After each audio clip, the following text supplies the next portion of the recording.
Alright everyone, this is Todd with True Bread coming to you once again on the road. It is August 23rd, 2026.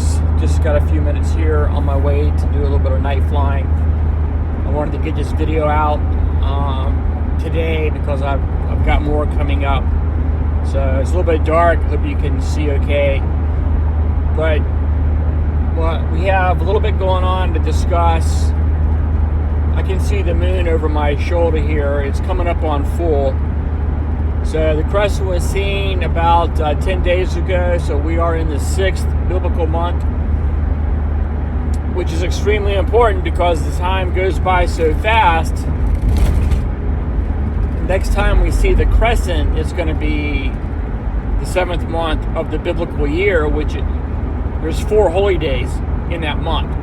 So there's a lot going on and a lot to talk about. That's why I'm making this video right now. So the moon is about a little more than a quarter. It's going to be a half here in, I guess, 4 days. There's going to be a lunar eclipse. So just after we had the solar eclipse in Europe with the totality, which was just incredible to see in the pictures, we're going to be able to see the lunar eclipse, which is really not that big of a deal. The moon just goes through the Earth's shadow. But the problem is it turns red. And all these lunatics online go crazy. Like I just talked about in my last Bible study. They lose their minds. Oh, it's a red moon. It's blood. It's Joel 3. Oh, the rapture, end of the world, Armageddon. Every single time I went online and looked, I guess it was August 12th, and just hundreds of videos on the rapture because of the eclipse. That's just what people do. They lose their minds. They go crazy. And I made in the Bible study I just put it up a couple days ago. I made the point: you've got to be very careful who you listen to. I talked about William Miller. I talked about David Kress, Jim Jones, Marshall Applewhite. For some reason, certain human beings have this proclivity in their minds to follow lunatics. I don't know what it is. I got a Bible study that I'm working on right now in my mind about, which I'm astonished by, literally to no end. The rapture is not in Scripture. It's ridiculous. Tomorrow is not going to be Armageddon. It's spelled out black and white in Scripture. What don't people understand about the Bible? I don't understand it. You can read it for yourself. I mean, like the New Moon Crescent, it's all the way throughout Scripture. Old Testament, New Testament. Looking in Colossians 2. It's there. But it's Sunday morning pastor pimps, the cult leaders, the Pope, all of them. Like I said, some human beings have this proclivity inside of their minds to lose it over religion. When you can just read it yourself right in the Bible. Look at what it says. It's not saying what they're saying about the moon, the blood moon. They're just taking that out of context, trying to get attention and trying to get a following and trying to get money. You've got to be very careful. That's my rule at True Bread. I've only gone by Scripture since I started in 2005. That's all I do. That's all I ever do. What else is there to go by? So that's very important. That's coming up, and I'll have another longer study. I'm just doing this briefly because I'm going to be done here in a few minutes. But I want to reemphasize that point. Don't follow these lunatics. They're just trying to get attention. They're just trying to get a following, and they're just trying to get money. You are more valuable than that. And these same people will say, just read it in the Bible. Well, it's not in Scripture. That's the problem. That human beings don't educate themselves, and then they trust someone else. That's what I said. That's going into a cult. That cult-like mentality. I mean, look up Heaven's Gate. If you don't know what I'm talking about, Heaven's Gate, You will not believe what you are reading if you study it, look it up online. It's absolutely horrific what happened to those people. So, but I will be discussing that more as it develops here this week. But also, real fast, I feel like I'm going to have to start doing a study every day now. I've been debating it on the podcast with Trump because I go to X. I'm not going to lie about it. I don't even have a TV in my house. I don't watch the news. I don't watch anything online. I feel like I can trust X the most because I can go back and I can verify what they've been saying with other sources. And there's people on there that I do trust. And I've talked about this recently. I see now, today, I just read today, just a few minutes ago before I got in my car, I see these people, these military experts that served in the military, they're majors or colonels, or they were in the CIA. They are saying, they're using the same term now. They're all saying, I'm hearing the same term, which I didn't hear before until just a few days ago. More and more of these experts are using the word nuclear. Yeah, I've been talking about this since June. Well, back when I started TrueBred, but specifically with Iran, June of 25. People forget this. This astonishes me to no end. It's like the media has conveniently forgotten that Trump bombed Iran in June of 2025. Remember how he got up there and said, the big, beautiful B-2 bombers flew and they bombed the dirt. They bombed Pixax Mountain and they destroyed all the nuclear dust. It was obliterated. All the nuclear dust was obliterated. Those big, beautiful B-2 bombers. And I had no clue that was even coming. That came out of nowhere, out of the blue. And I've been talking about the King of the South since I started TrueBred in 2005. So that's when I thought to myself, like, I know no B-2 bomb's going to destroy that mountain. There's no chance. And I know the Iranians have it buried way, way, way down in the granite, and they have multiple locations. So I started saying that they're going to have to hit them with nuclear weapons. Well, that was 2025.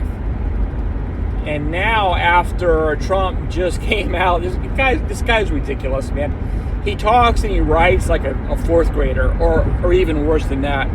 He's so juvenile. He can't use the proper English language. He can't use spelling properly. He has no clue how to use pronunciation or punctuation, apostrophes, commas, capital letters. It looks horrible. And I cannot believe they let him post what he posts. It's ridiculous how bad it is. But he came out with this. He obviously was made like a fool in front of the whole world over the Strait of Hormuz. And nothing has changed. And Iran is still controlling the strait, and they have it shut down. So he had his idiot fag Treasury Department head, Besant, came out and said, we're going to inflict economic D-Day on Iran. I'm just laughing to myself. It's like, this country, the United States, has been sanctioning Iran since 1979. Do you understand? It's like Cuba. And they're saying, well, we're gonna economic D-Day, which obviously involves invasion. D-Day, that's what I'm saying. I can't believe they let him write this stuff and say this stuff, or have his lackeys say these things. When you say D-Day, and you are implying World War II with Eisenhower, the invasion of Europe, with hundreds and hundreds and hundreds of thousands of troops. And that an economic boycott of Iran is going to do nothing at all to the Iranians. And now, I've been talking about the king of the north, the king of the south, kings from the east since 2003. Right after 9/11, which that's coming up. I'll be getting to that.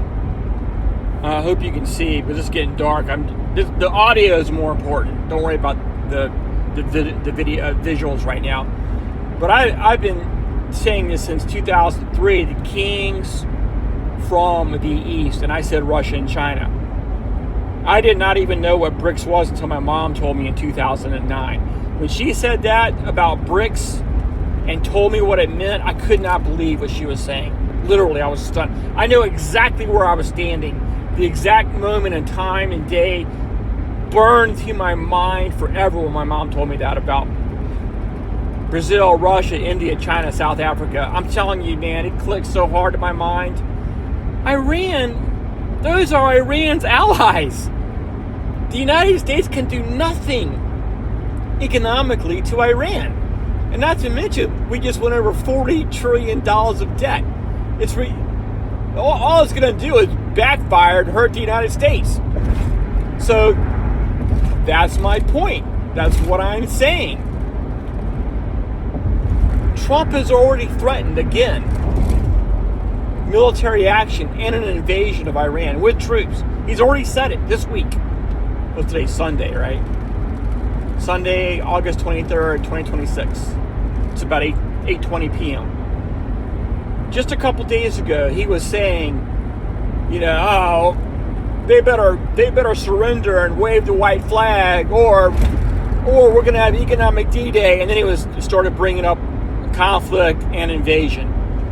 Again, this is multiple times, people. So this is why I'm making this video right now. This economic D-Day, which Trump has had to latch onto because nothing else is working, and he's being made to look like a fool in front of the whole entire world, especially Europeans. The man, this guy is obviously demented, has dementia. I follow a doctor on X who says he could die at any moment. His health is so bad. This man specializes in geriatric care. He identifies all these symptoms he sees with Trump. That they're keeping him alive, basically. Trump, this is only speculation, okay? I don't vote. I'm not being political. I'm talking about this from a biblical point of view, from prophecy. I think Trump's king of the north, but I made that perfectly clear since 2017. And no one else is saying that on the whole planet, by the way, that he's the king of the north. Daniel 11, verse 40 makes it clear the king of the north is going to defeat the king of the south and invade the Middle East with ships and tanks and troops and everything else. In our modern age, this economic D-Day is Trump's last option, and it's not going to work. Everybody knows. He's getting ridiculed online already. He's being made a fool of. So the man is going to turn. He knows an invasion's not going to work. All the generals like you're out of your level of mind. The troops on the Lincoln are basically mutiny, and like the Ford. These troops don't want to be over there. They write graffiti on planes, dying for Israel. This is for Bibi. It's horrible. The troops are going to mutiny. They don't want to be there. They know they're going to die for the Zionists, which they don't want to do. So, just like Trump had those B-2 bombers fly, I think it's in the middle of the United States. I can't remember the base. I think it's in Kansas. They flew the whole way to Iran and back nonstop. Nonstop. They had to refuel, obviously. But they flew from the continental United States, from the middle of the country, all the way to Iran, dropped their bombs, and flew back home. Well, you know what Trump's thinking. I will guarantee. He's already asked. He's already asked about this. In his little mind, his demented mind, as the king of the north, and nothing's working, and economic D-Day is ridiculous, he's going to put the pieces together inside of his brain, his mind, and say, well, why can't I send B-2s to the same place, pick exact pickaxe mountain with nuclear weapons. And that's the only option that I see. I'm not a military person. I'm just making an observation. And if they use nuclear weapons, those will be tactical nuclear weapons, not the big ones, not the strategic nuclear weapons. These will be the tactical nuclear weapons. And if he uses one, he is going to have to use multiple. And I think they're going to nuke Pickaxe Mountain, and they're going to nuke. Now, this is my own speculation. I'm not making a prophecy. They're going to nuke Tehran. And that's got like 12 million people in it. And they're going to kill probably millions and millions of people. And at that time, Iran will surrender. And that will lead to the moving in of the United States, the Zionists, NATO into the area to take over, as Daniel says. So I have more to say about this soon. I just wanted to get this out there while I have the opportunity and the time. And I will be giving a longer study on this probably this week sometime. So thanks for watching. I'll talk to you soon. Keep the faith.